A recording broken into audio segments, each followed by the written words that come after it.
Shalom, puji nama Tuhan. Tuhan semangat. Shalom, semua lambaikan tangan. Puji nama Tuhan, kita mau beribadah di rumah Tuhan. Itu luar biasa anugerahnya dalam setiap kehidupan kita pribadi, lepas pribadi. Satu hal, kita mau berdiam sejenak, merendahkan diri di hadapan Tuhan. Terima kasih Tuhan, kami bersyukur pada pagi hari ini dapat beribadah di rumah-Mu Tuhan. Setiap kami yang hadir Tuhan, kami minta Tuhan urapi sehingga ibadah ini berkenan menyenangkan hati Engkau dan menjadi dupa yang harum di hadapan Engkau.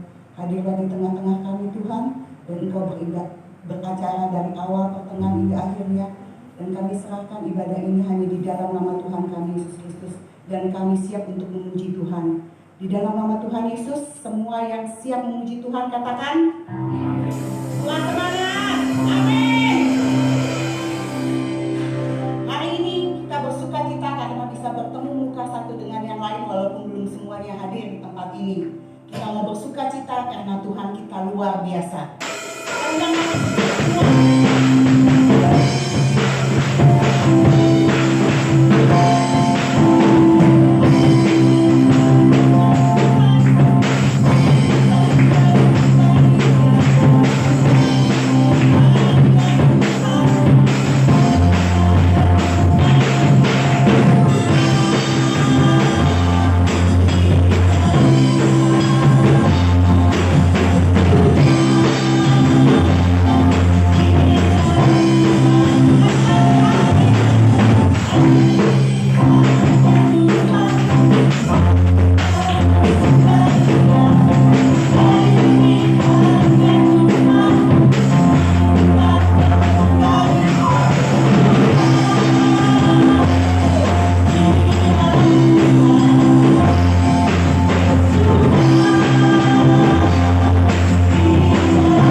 alami dalam setiap kehidupan kami itu semua anugerah Tuhan.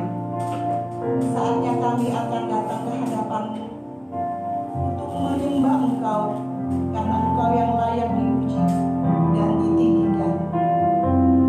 Sembah Kau Tuhan.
memberkati kami pada siang pagi hari ini ya Tuhan.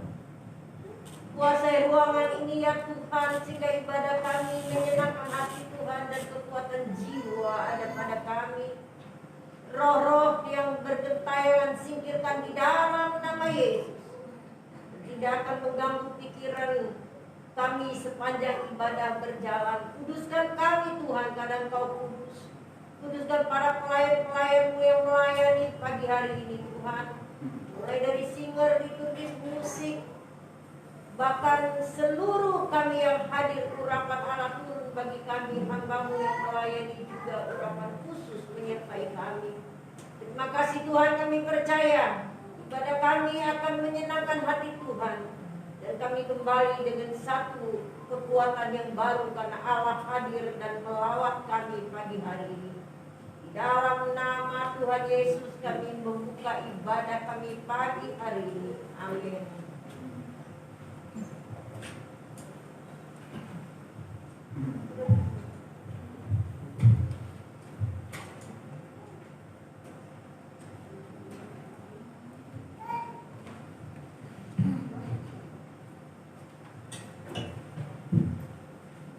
Silakan duduk jemaat yang Tuhan kasihi.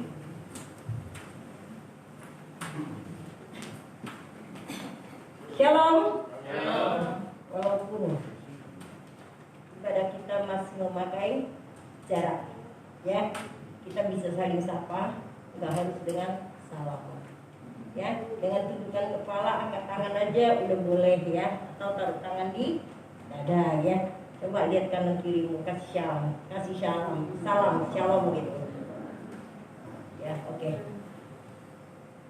Puji Tuhan, kita bersyukur kita masih sehat sampai hari ini. Ada yang sakit? Enggak ada. Kalau sakit perut biasa, ya enggak? Pusing-pusing sedikit biasa. Ada yang kena COVID? Walaupun zona merah, ya.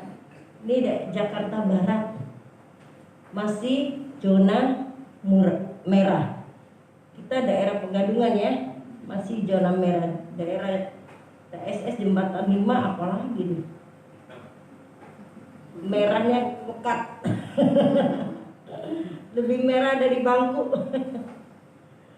Puji Tuhan, kita diberkati sampai hari ini. Biar kesempatan hari ini kita boleh beribadah dengan hati yang sungguh-sungguh kepada Tuhan. Ya, walaupun kita belum full, mungkin sampai 2 jam dengan lagu-lagu yang lain gitu, ya. Kita nikmati. Kita buka hati kita buat Tuhan. Amin. Baiklah, kita siapkan pikiran dan hati kita untuk menerima bagian dari firman Tuhan yang kita ambil dari kitab Keluaran 15. Keluaran 15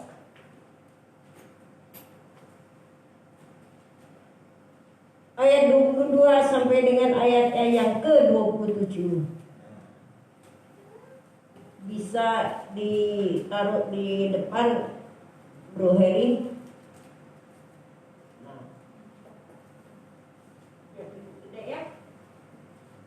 Yang di belakang kalau nggak mau kita bisa lihat. Kalau nggak bisa mau digedein lagi. Oke. Yang lebih baik lagi memang ada Alkitab di belakang, kan ada Alkitab. Boleh?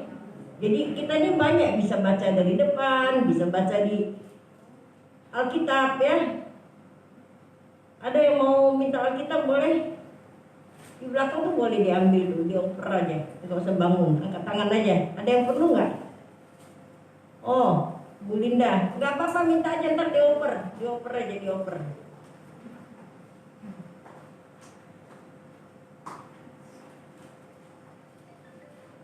Ya. Baiklah. Ini ayatnya banyak. Saya nggak mau baca sendiri, namanya ego. Kita baca gantian. Pria juga banyak, wanita juga stabil, ya. Nah, kita gantian. Saya duluan, ayat berikutnya pria, kemudian wanita. Saya mulai, ya, siap-siap, ya. Keluaran 15 ayatnya ke-22, di Mara dan di Elim. Musa menyuruh orang Israel berangkat dari laut Tiberau, lalu mereka pergi ke padang gurun Syur. 3 hari lamanya mereka berjalan di padang gurun itu dengan tidak mendapat air. Sampai mereka marah, tetapi mereka tidak yang marah itu karena pahit rasanya.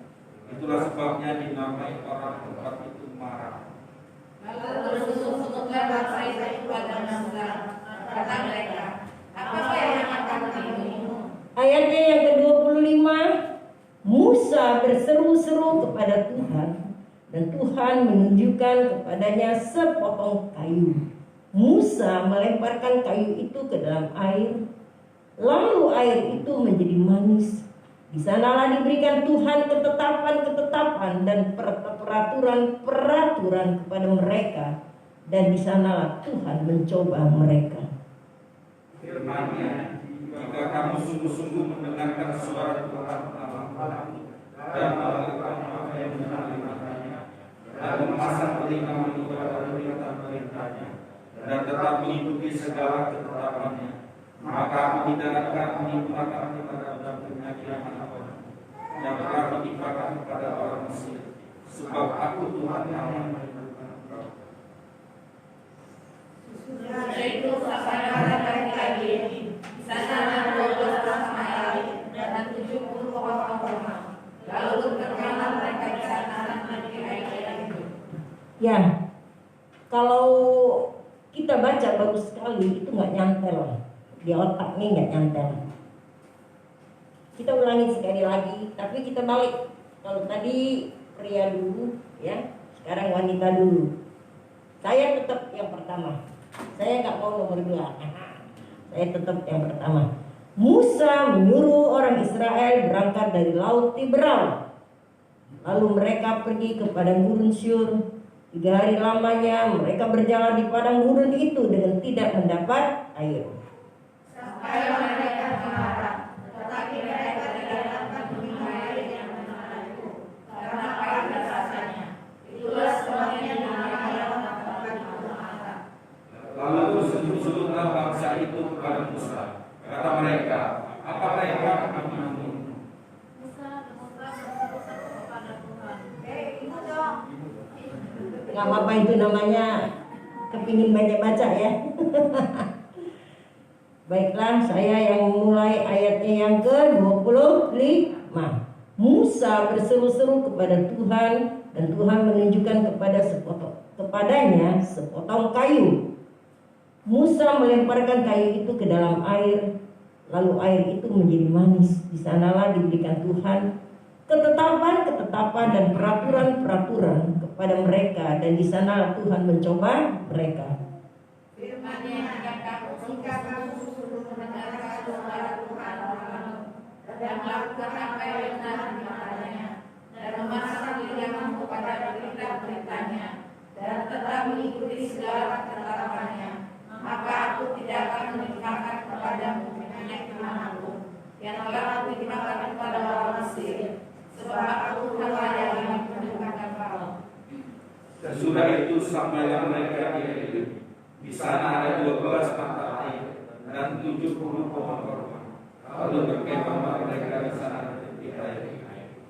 Jemaat yang Tuhan kasihi, saya mendengar dari pembicaraan banyak orang bilang begini, di dunia ini hanya 3 agama yang terkenal. 1, menurut yang berbicara. 1, agama Muslim. 2, agama Yahudi ya. 3, agama Kristen. Jemaat yang kekasih di dalam Tuhan Yesus, yang itu nggak masalah buat saya, buat kita nggak masalah dunia mau ngomong apa. Yang penting kita menjadi berkat dan kita tetap memiliki Kristus sebagai Tuhan kita. Amin. Itu yang paling terpenting dalam hidup kita. Lalu mereka berkata seperti ini, pemimpin-pemimpin agama yang terbesar, misalnya contoh Muslim tadi, pemimpinnya adalah nabi mereka namanya Muhammad. Lalu pemimpin agama Yahudi namanya Musa. Pemimpin orang Nasrani gitu namanya Isa Al-Masih. Saudara yang kekasih di dalam Tuhan Yesus, buat saya, kalau mereka bilang pemimpin mereka adalah Muhammad gitu, itu nggak masalah buat saya. Tapi kalau mereka bilang pemimpin mereka Musa, itu agak sedikit buat saya agak sedikit kurang seret. Kenapa? Musa itu dipimpin oleh yang namanya Tuhan Allah. Karena waktu itu belum ada Yesus. Nah, karena mereka nggak mengerti siapa Allah yang sesungguhnya, maka mereka bilang Musa. Sehingga buku-buku yang ditulis termasuk yang kita baca sejarah perjalanan Israel ini benar-benar itu hanya tulisan dari seorang pemimpin yang namanya Musa.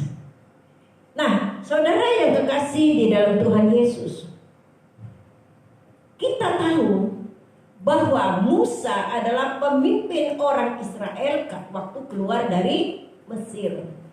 Karena rakyat kalau tidak dipimpin akan menjadi kocar kacir, ya. Rakyat kalau nggak dipimpin dengan seorang pemimpin pasti tidak ada undang-undang, tidak ada ketetapan. Sama misalnya gereja dipimpin oleh gembala sidang gitu. Nah, tapi seharusnya pemimpin yang tertinggi, pemimpin yang menguasai adalah Tuhan sendiri. Setuju?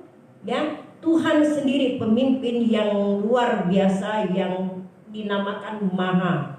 Makanya tetap kita pakai kitab-kitab dalam perjanjian baru, dalam perjanjian lama dan baru. Kita tetap pakai itu karena Allah perjanjian lama adalah Allah dalam perjanjian baru di dalam Yesus, ya. Bisa diterima? Allah perjanjian lama adalah Allah juga di dalam perjanjian baru. Hanya namanya menjadi Yesus. Karena Allah perjanjian lama, Yesus belum hadir di tengah-tengah dunia sebagai Tuhan dan Juru Selamat, ya. Tuhan atau Yesus hadir hanya dalam roh melalui para pemimpin-pemimpin saat itu.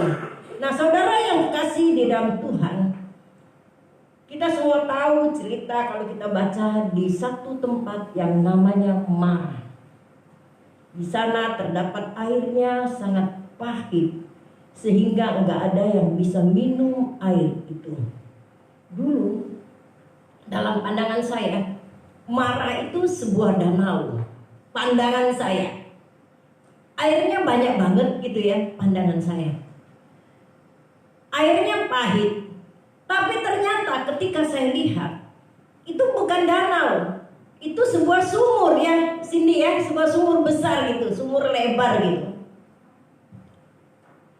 Nah, saya sampai berkata begini, ini sumur nggak besar, tapi sumur ini diangkat dalam perjalanan bangsa Israel karena lewat sumur itu gitu, lewat tempat itu. Nah, Alkitab yang kita baca 3 hari lamanya perjalanan orang Israel itu tidak menemukan air.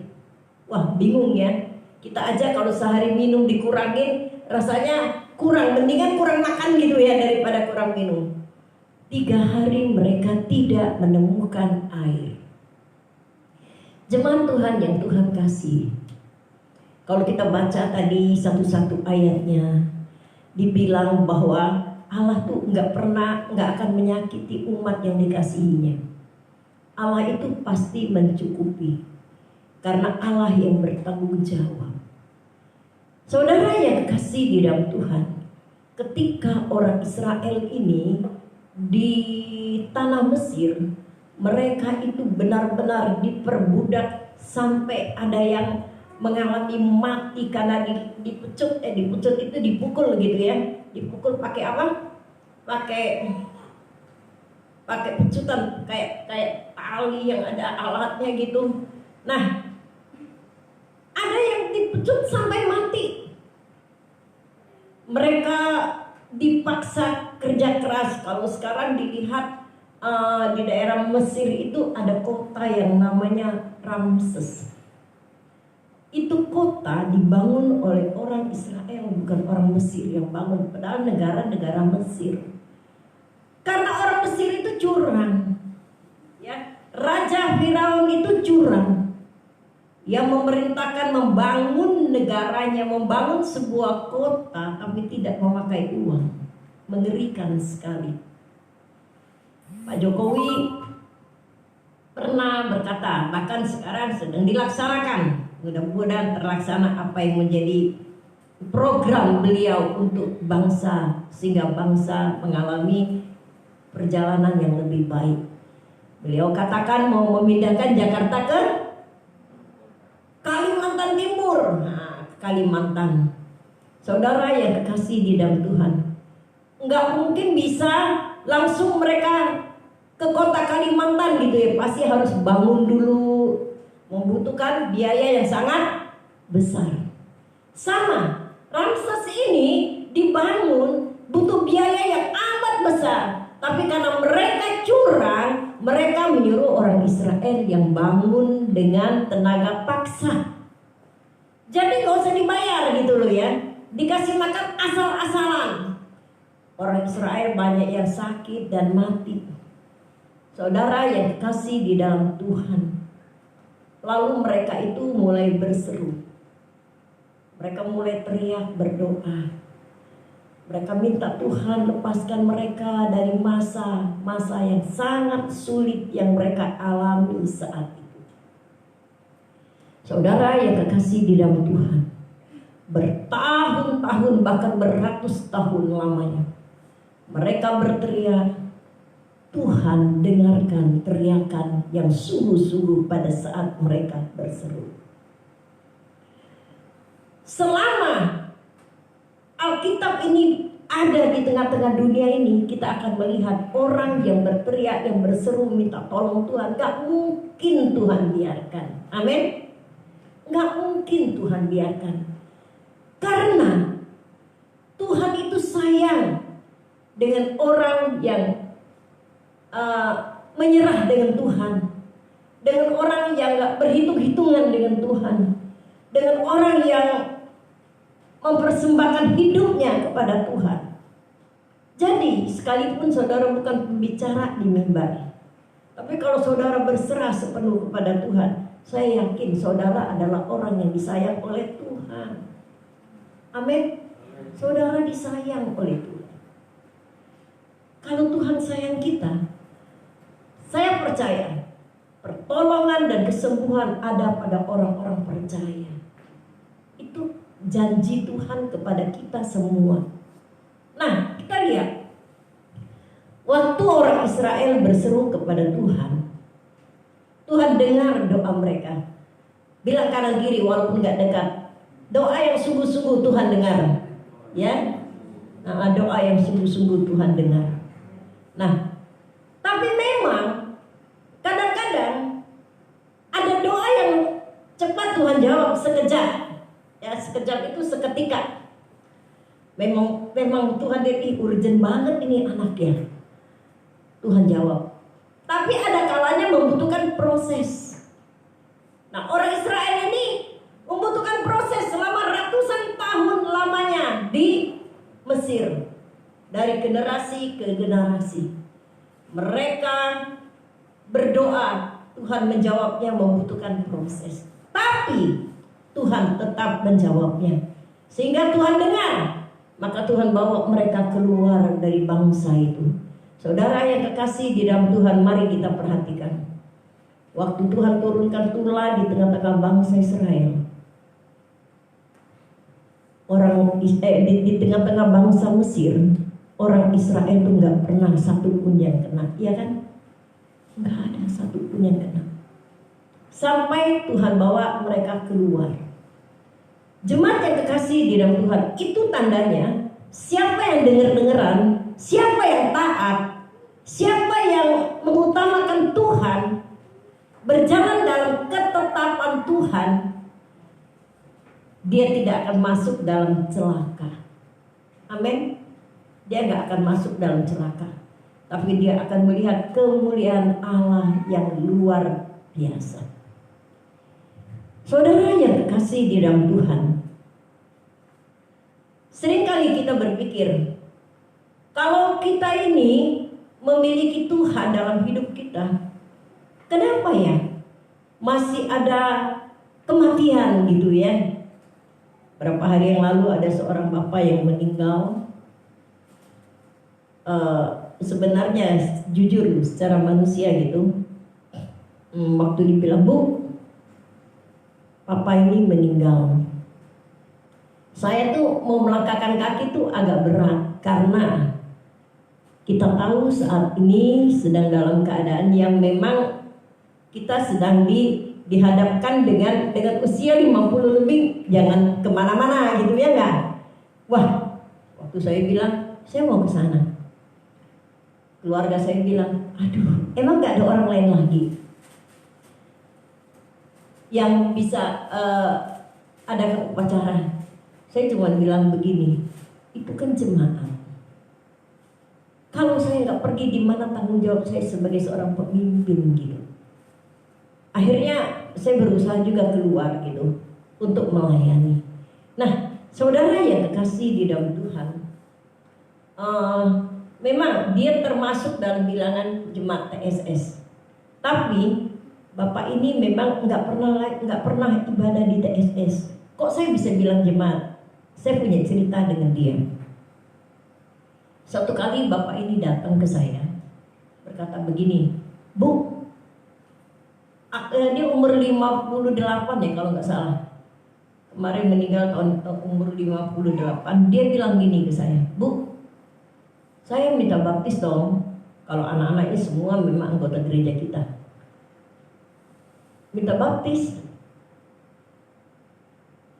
"Bapak pikir dulu deh," saya bilang kayak gitu. "Bapak kalau baptis mesti belajar loh dengan saya biar bapak-bapak gitu ya." Nah, lalu ya udah pulang pikir-pikir dulu gitu loh.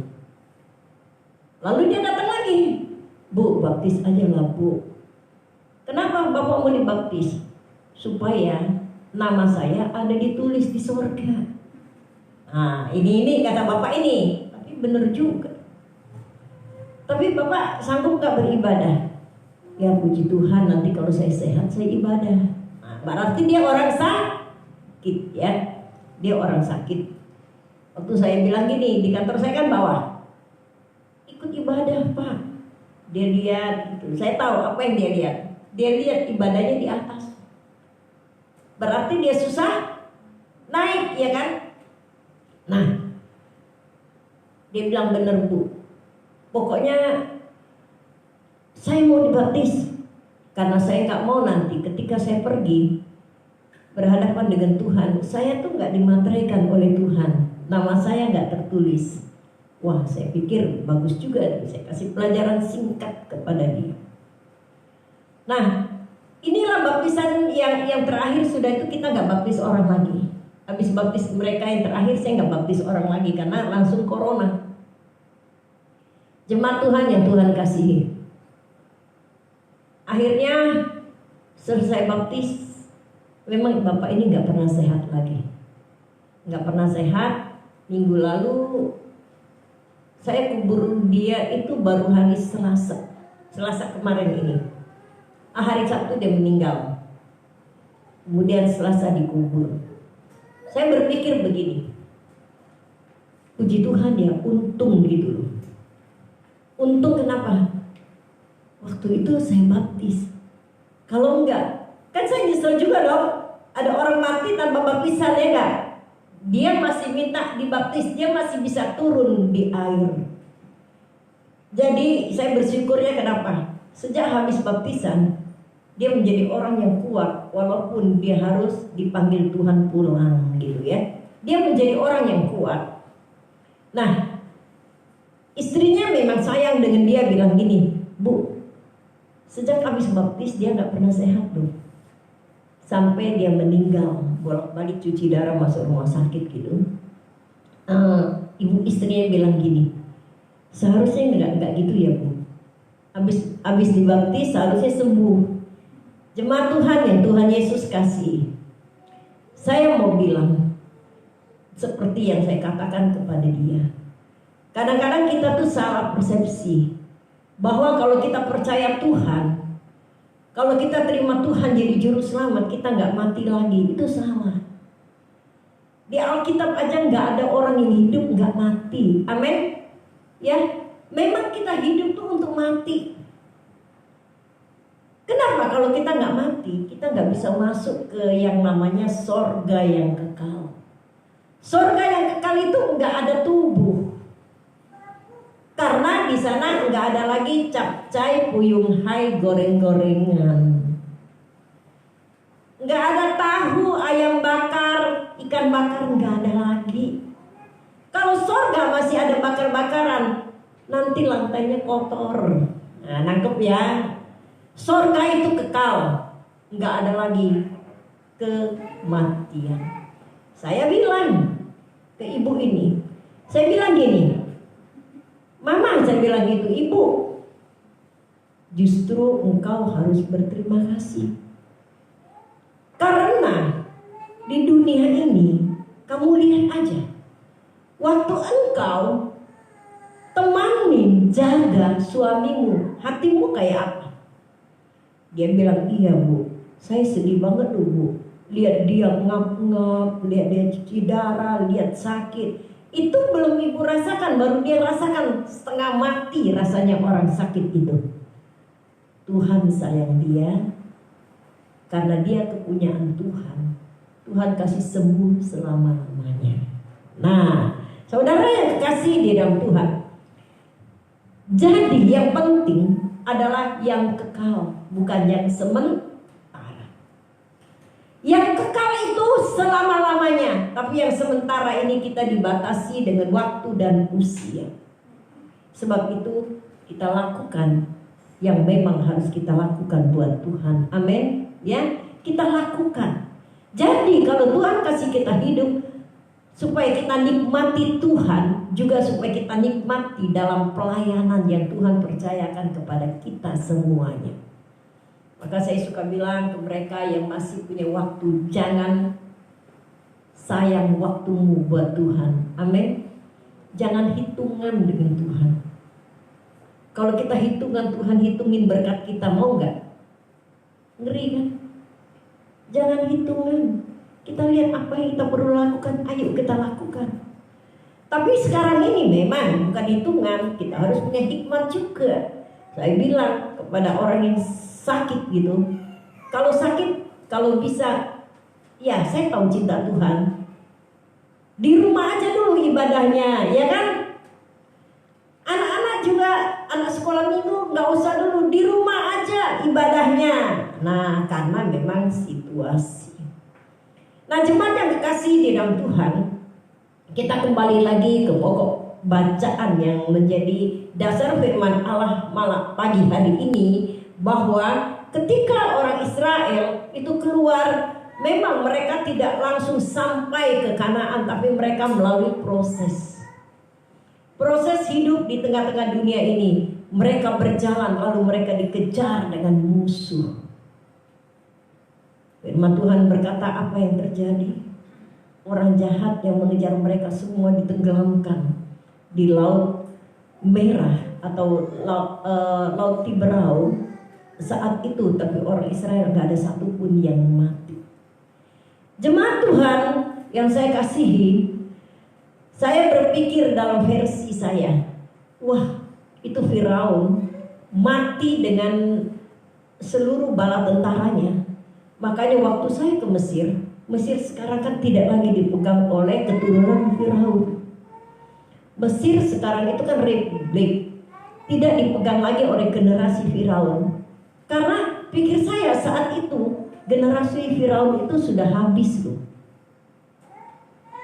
Generasi orang yang keras hati, generasi orang yang tidak menerima Tuhan, generasi orang yang tidak menyembah Tuhan. Karena Mesir kan penyembahan berhalanya sampai ratusan berhala menjadi berhala mereka. Jadi mereka nggak tahu yang mana Tuhan mereka. Maka mereka melakukan yang jahat, menindas orang, lalu mengejar orang. Ya, saudara yang kekasih di dalam Tuhan, apa yang mereka lakukan? Dan ketika Tuhan memusnahkan, habis sampai nggak ada keturunan,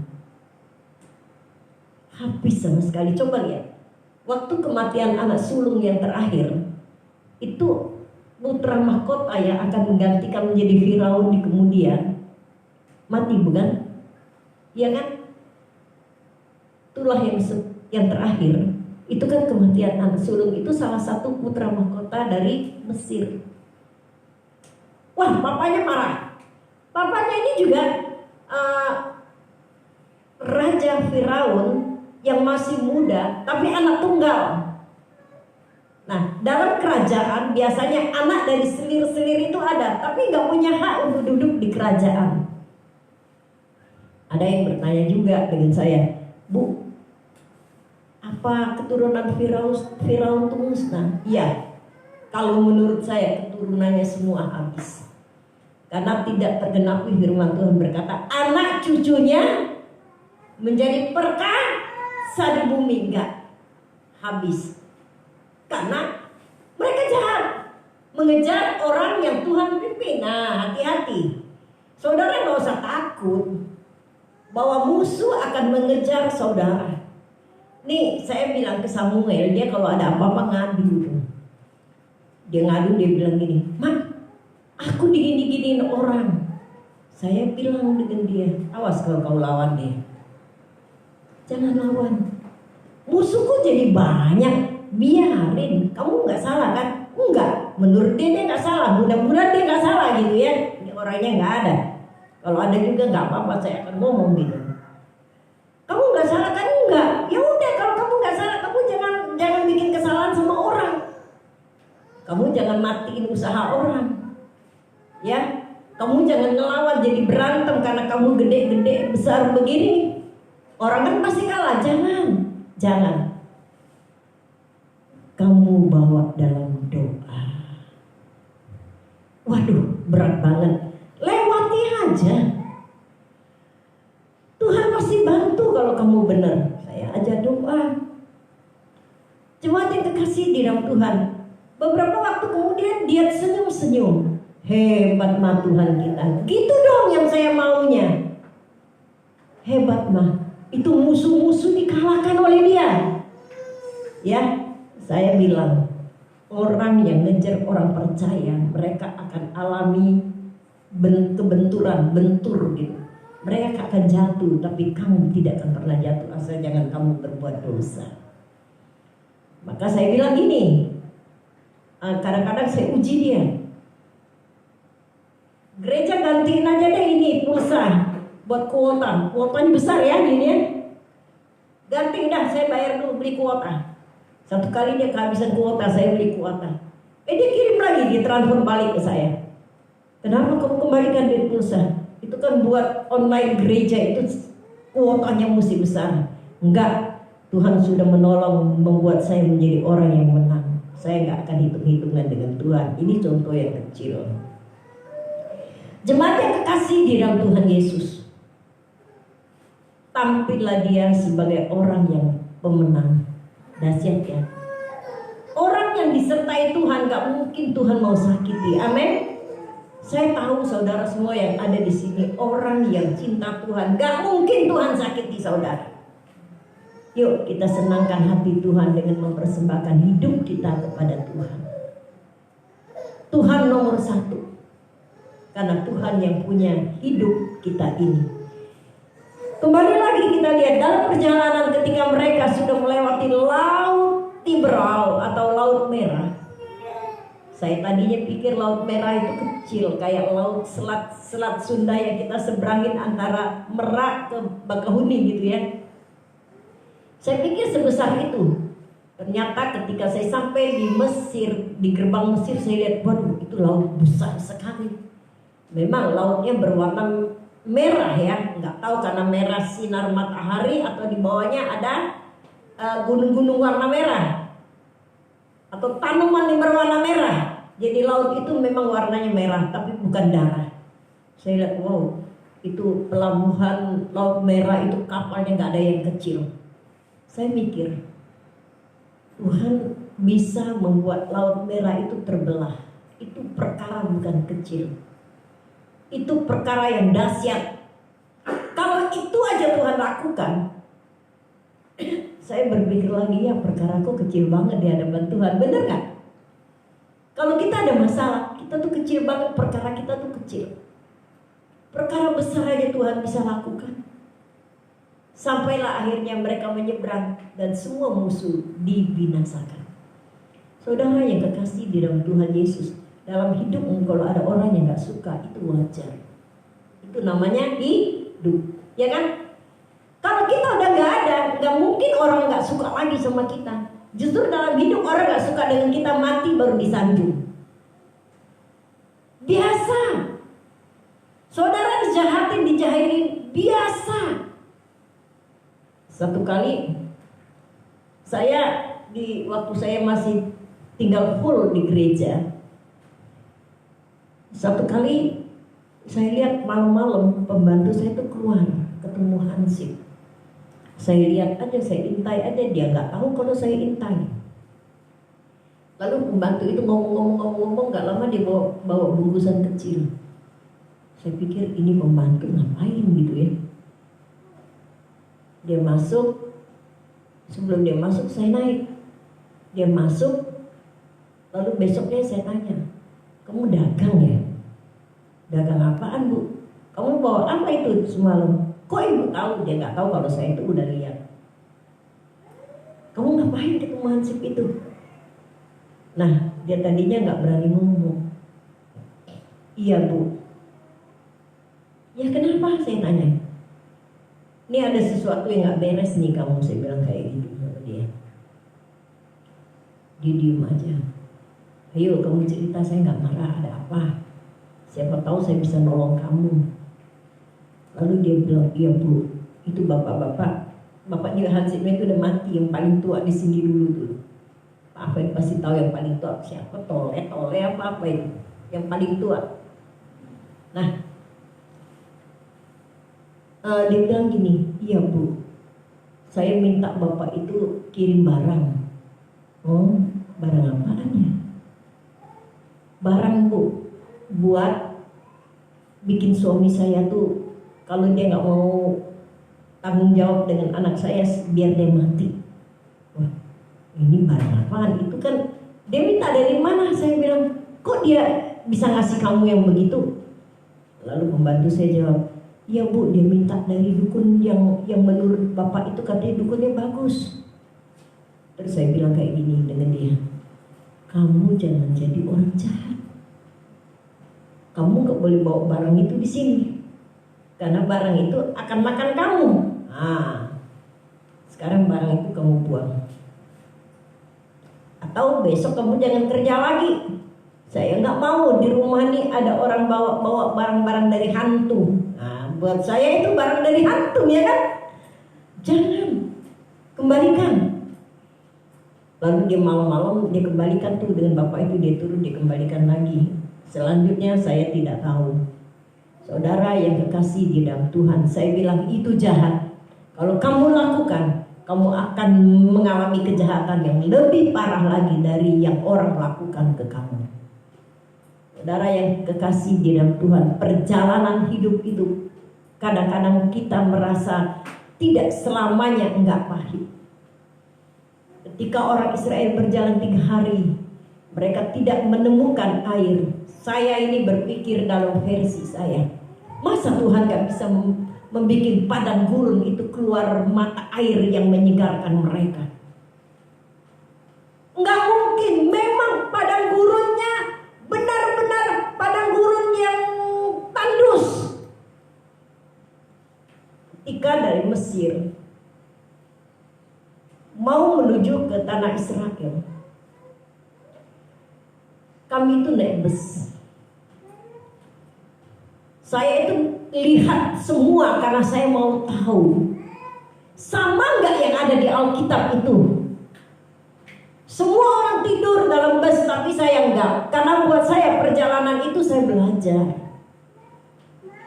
Saya lihat satu-satu meter ya perjalanan itu saya amati. Memang perjalanan yang parah. Karena perjalanannya itu enggak ada yang hijau-hijau. Nggak ada tanaman yang hijau. Kalau Cindy lihat, Cindy juga pernah ke sana gitu. Benar-benar padang yang berbentuk bukit-bukit ya. Itu gersang. Di perbukitan itu kering, nggak ada tanaman yang ada di sana, benar-benar kering. Lalu mata airnya juga nggak ada. Kalau sekarang memang mata air dialirkan dengan teknologi dari Sungai Nil, dialirkan sampai ke Israel bisa. Tapi masa itu nggak bisa, karena belum ada teknologi yang canggih gitu. Saya lihat Tuhan perjalanan yang sangat berat. Itu kita naik bus yang jalannya cepet banget. Mereka tuh jalan kaki loh. Di bus aja itu kami ditaruh aqua botol, itu berdus-dus ya kan, supaya siapa yang haus langsung minum, langsung ambil minum. Berapa jam sekali mereka muter tanya siapa yang mau minum gitu ya. Nah, karena apa? Karena memang kering, tandusnya luar biasa. Tapi Musa pernah mengetuk bukit batu, dan dari bukit batu yang tidak ada mata air terpancar air yang menyegarkan. Itu Tuhan. Tuhan itu mengadakan yang tidak pernah ada menjadi ada.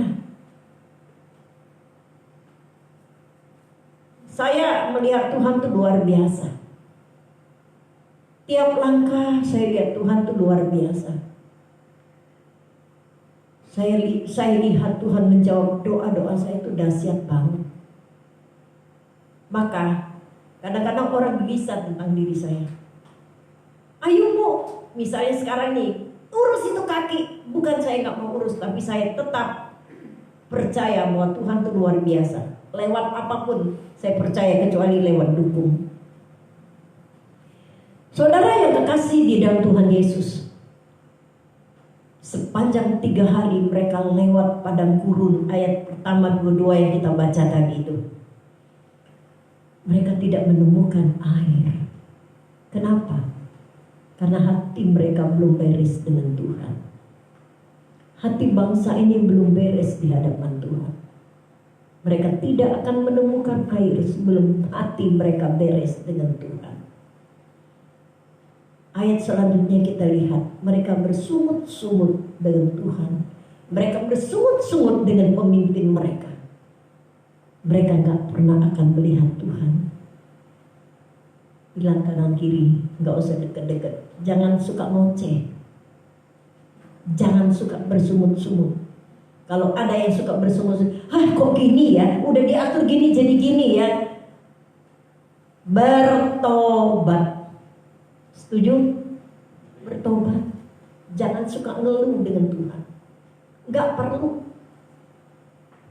Mereka bersungut-sungut, mereka tidak akan pernah melihat yang baik yang Tuhan kasih. Sampai mereka bertemu mata air namanya Marah. Senang dong.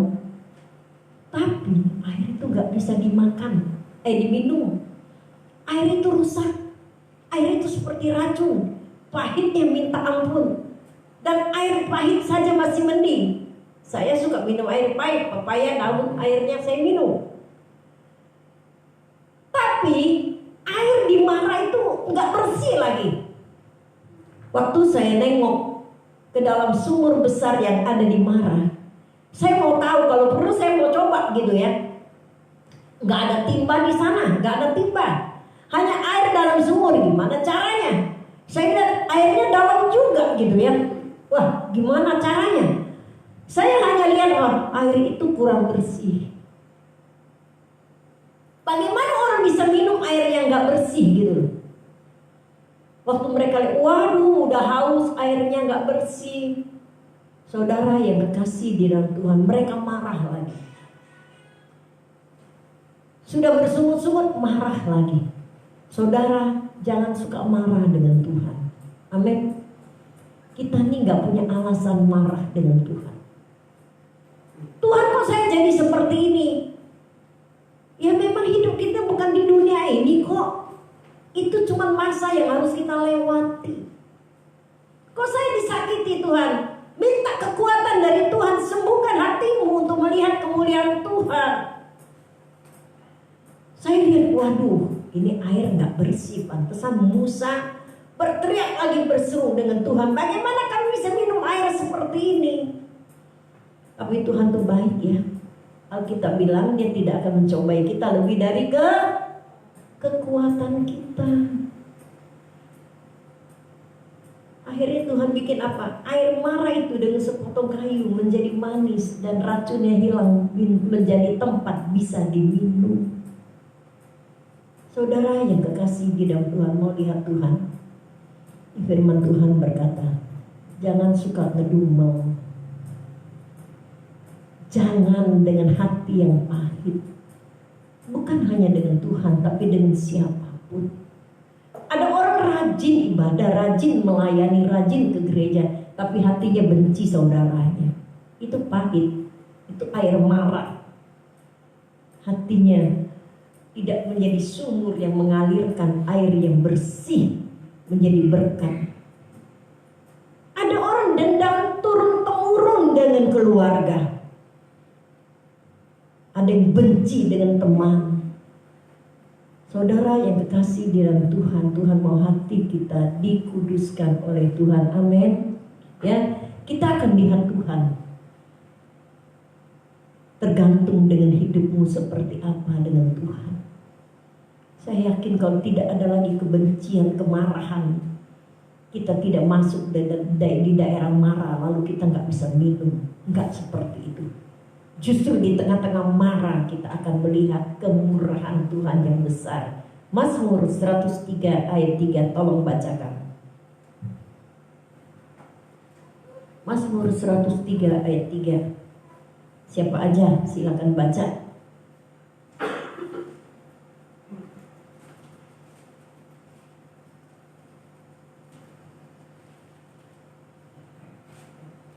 Ayo silakan baca.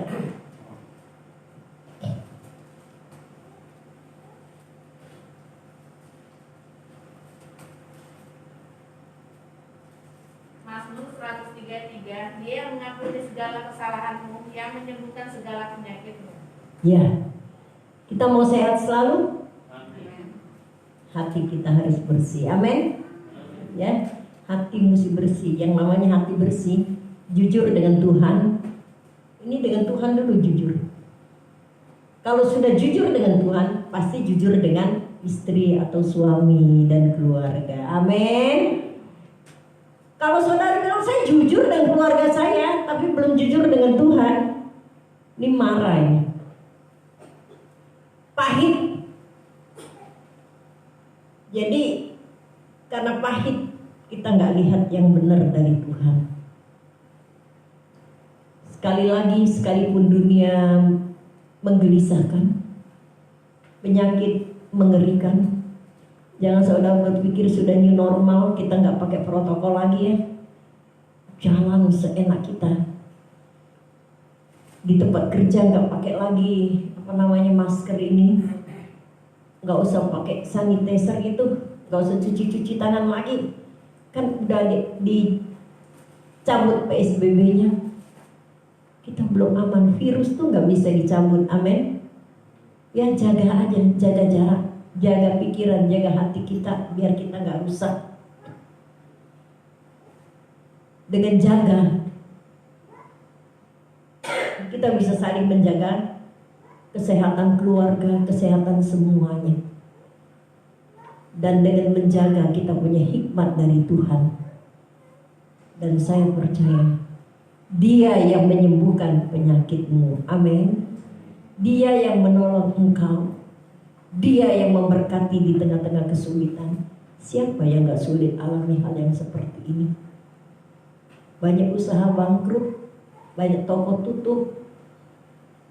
Sulit kan? Banyak orang kena PHK. Berat banget kayaknya. Kita seperti dibawa dari Mesir ke Kanaan melalui banyak masalah yang harus kita hadapi. Tapi saya percaya bahwa kuasa Tuhan itu gak berubah, maka langit dan bumi ini masih ada dan saudara masih ada. Amin. Kuasanya gak berubah. Kalau dulu Tiberau menjadi kering, Mara menjadi manis, mereka menemukan pohon korma dan mata air yang jernih hari ini juga Tuhan akan lakukan yang sama bagi kita. Tetap setia dengan Tuhan. Amin. Kita tundukkan kepala, kita masuk dalam doa. Silakan singer liturgis boleh maju ke depan. Sementara kita tundukkan kepala, coba renungkan firman Tuhan yang datang kepadamu. Tuhan itu setia, kita yang sering tidak setia kepada Tuhan. Haleluya Yesus. Haleluya Yesus. Kami percaya Tuhan ada bersama-sama dengan kami. Mari kita buka hati kita beberapa menit. Biarkan Allah Roh Kudus bekerja di tengah-tengah kita pada pagi hari ini. Haleluya Yesus. Haleluya Yesus. Kita buka hati, katakan Tuhan, masuk dan kuatkan kami dengan Roh-Mu. Kami perlu kekuatan dari kuasa Roh-Mu dalam hidup kami. Haleluya Yesus. Jangan diam tutup mata, tapi bukalah suara-Mu. Berikan tempat buat Yesus pagi ini. Haleluya Yesus. Haleluya Yesus. Haleluya Yesus. Kita angkat pujian. Haleluya, haleluya, haleluya. Haleluya.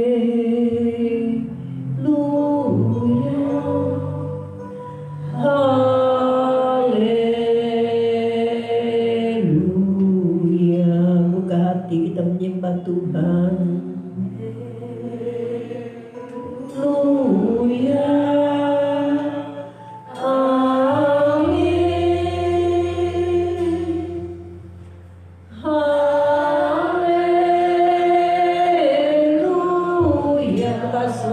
Menyembah Dia.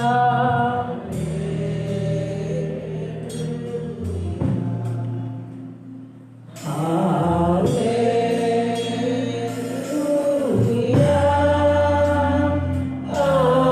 Amin.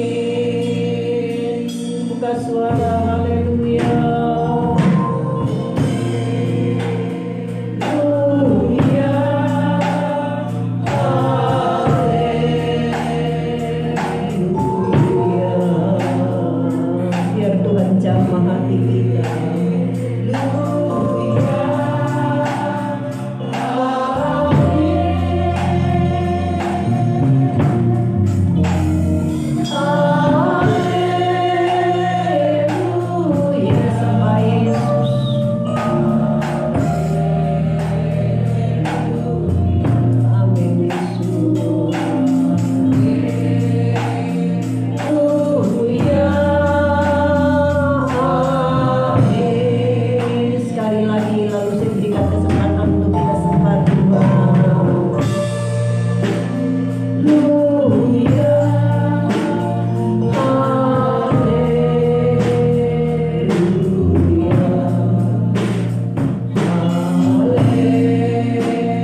Tuhan. Ibu main berdoa untuk firman Allah yang sudah kita dengar. Terima kasih Yesus.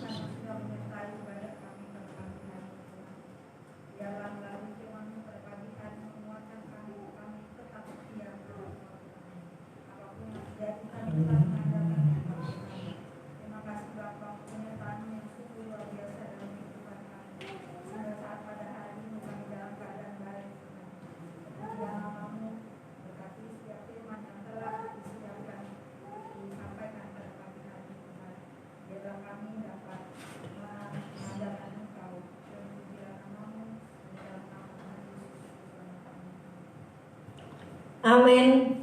Kita akan menjalankan persembahan. Bu Linda boleh. Kalau nggak deket juga nggak apa-apa. Kan ini panjang nih.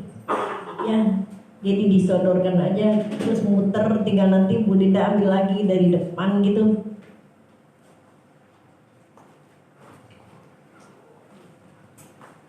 Udah siap lagu ya?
Yang berulang tahun.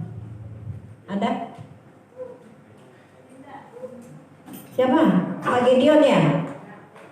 Oh, Bu Linda, selamat ulang tahun. Masih ada lagi nggak? Gak apa-apa kok, biar gak ditraktir.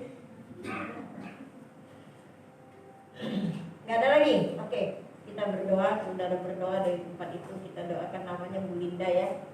Biar Tuhan berikan berkat dan Tuhan pakai dia dengan hebat. Jadi Bu Linda, mari kita tundukkan kepala kita berdoa.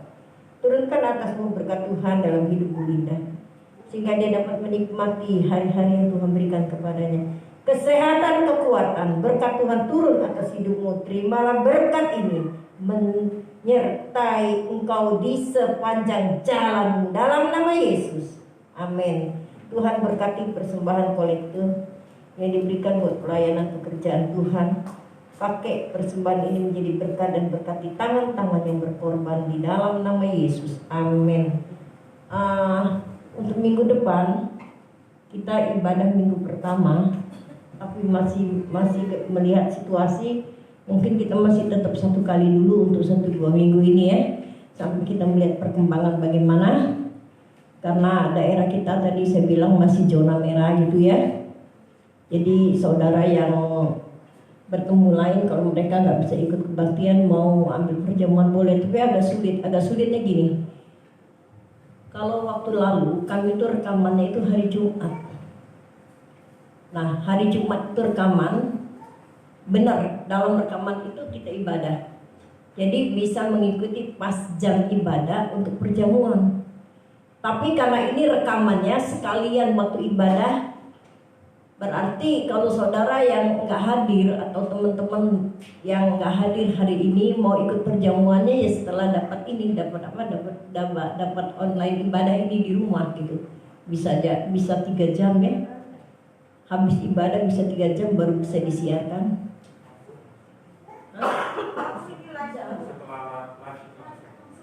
Oh bisa langsung ya? Ya udah kasih tahu aja, mungkin kalau gitu ya sekitar jam habis kita ibadah langsung mereka ya, sekitar jam 10 gitu ya.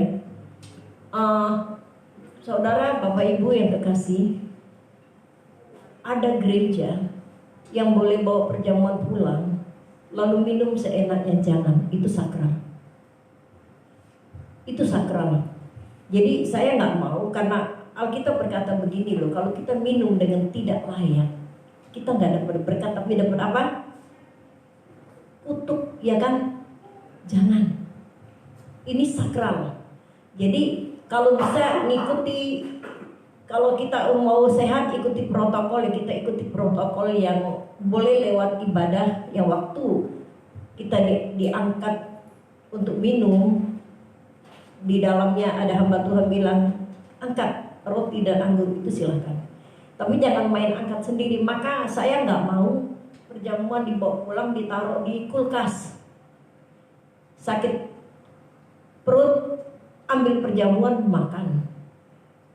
Sakit ketiak ambil perjamuan makan gitu ya. Itu sudah nggak sakral. Jangan. Itu kudus. Kita harus tahu yang kudus ya, yang memang bukan hak kita untuk jalaninya.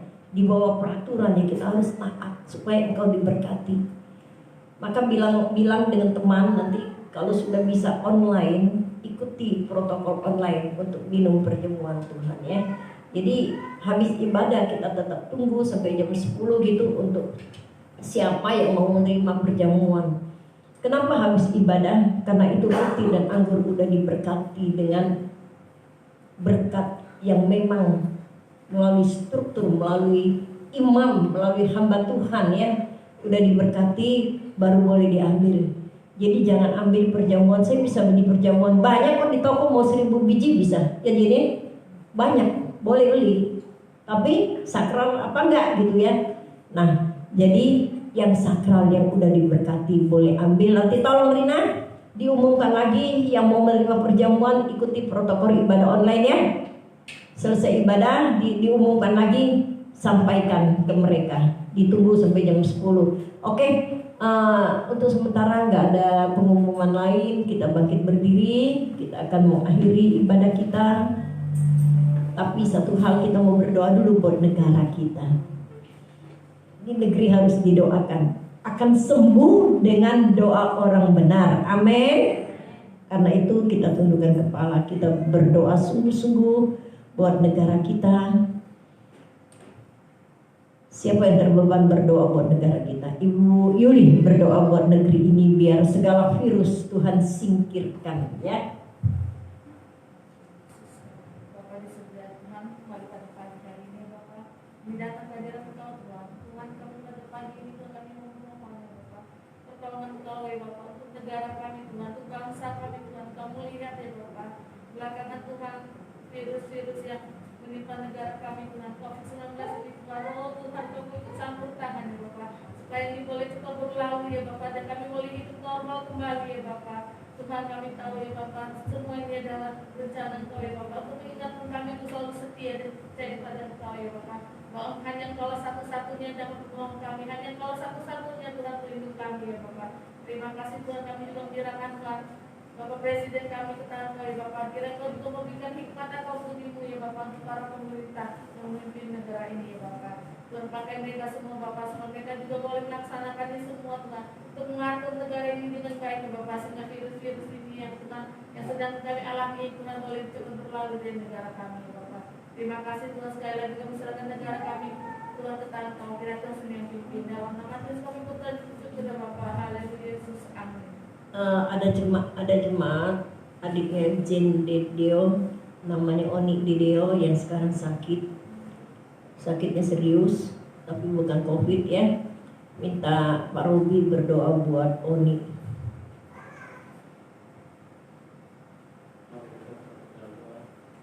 Bapa kami yang bertata dengan surga, Tuhan, kami ucapkan segala permohonan dalam kehidupan kami.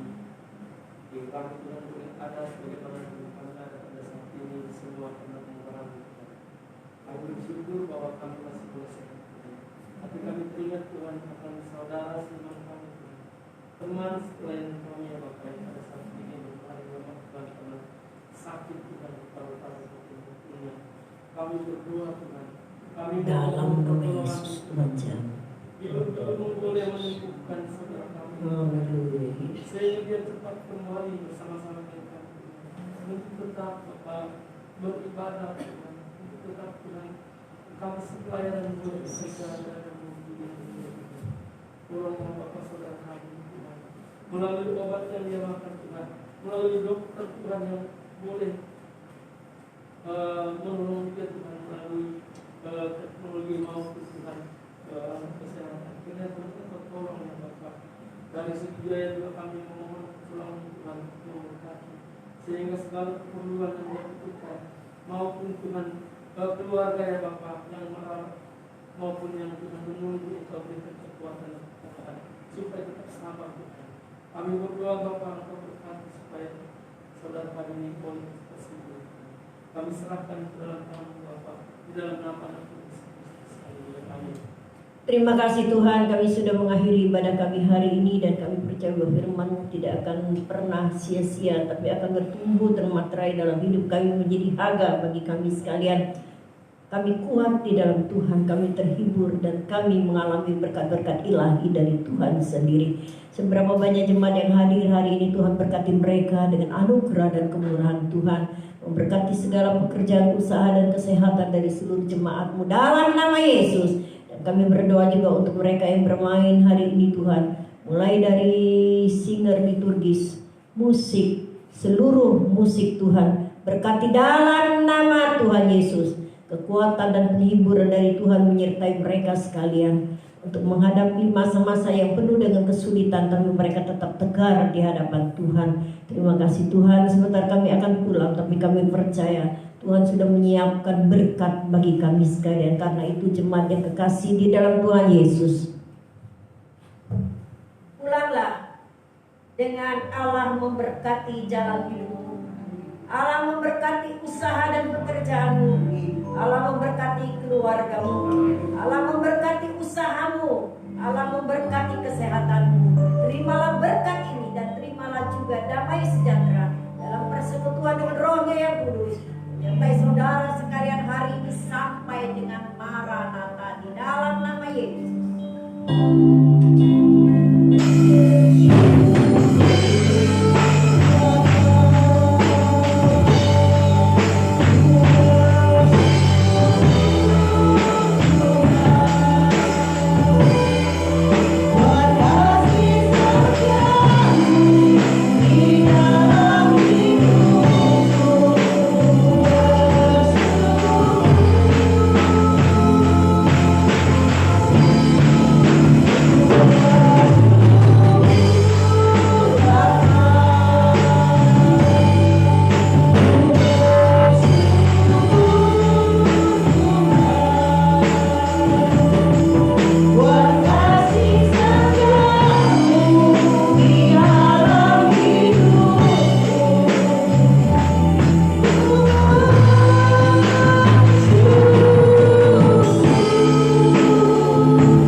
Amin. Tuhan Yesus memberkati. Selamat hari Minggu. Boleh kasih salam, angkat tangan atau taruh tangan di dada. Tuhan memberkati kita semua.